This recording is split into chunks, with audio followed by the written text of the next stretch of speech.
O, ljubavi moja, odličan savjet. Rosas je sretan što te ima, kao i ja. Sve je u najboljem redu.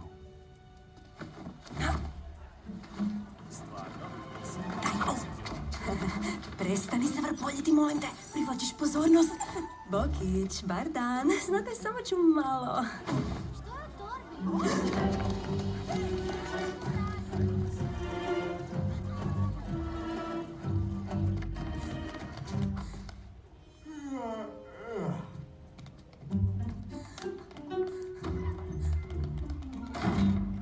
Dobro. Sad možeš izaći. Jel ti to pidžama?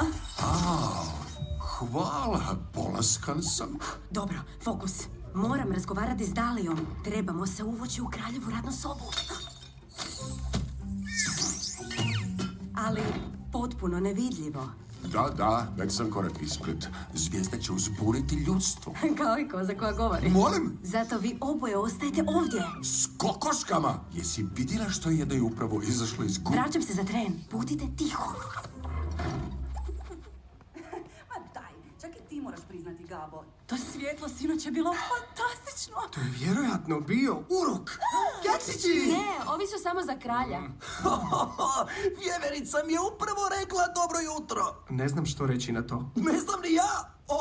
Mislim, što da odgovoriš Vjeverici?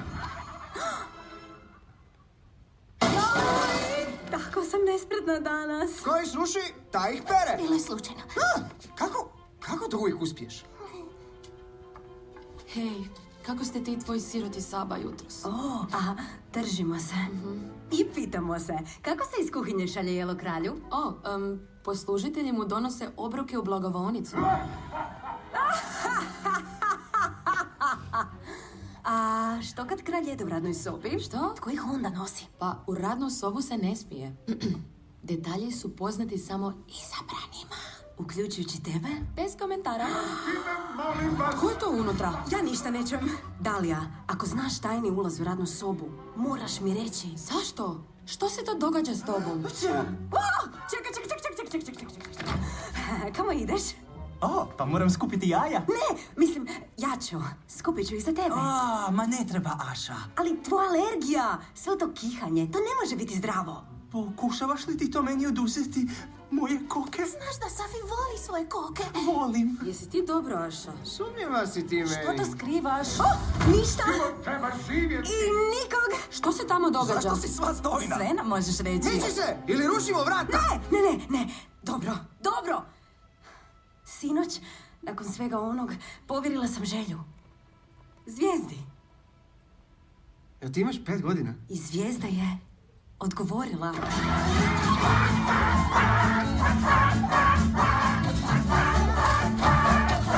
Bila stile i krila su vam kratka, ali baš i glasovi lete!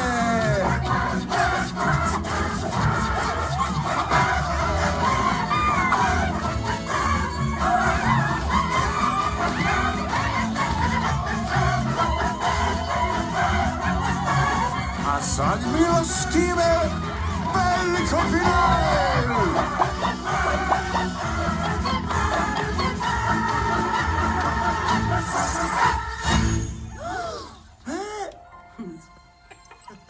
Ovo su moji prijatelji.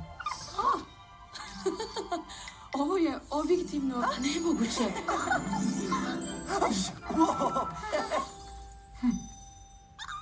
Što? Zašto si kraj mene tužna? Simon ima 18. On je već predao želju kralju. Ne sjećam se što sam izgubio. Ne prihvaćaj to! Ajde breši! Ne! Zar ja jedini shvaćam da će ovo završiti vrlo loše? Neće ako nitko ne oda zvijezdu. Čarolija je zabranjena svima osim Magnifiku. I on je ujedno jedini ovlašten ispunjavati želje. Sam se ovlastio. Čekaj, jel zvijezda ispunjava želje? Ne, ali mislim da mi želi pomoći da ostvarim svoju. Kao dobra vila iz bajke. Ali život nije bajka! Što si to poželjela? Ne, znaš što? Nemoj nam reći, ne želim sudjelovati.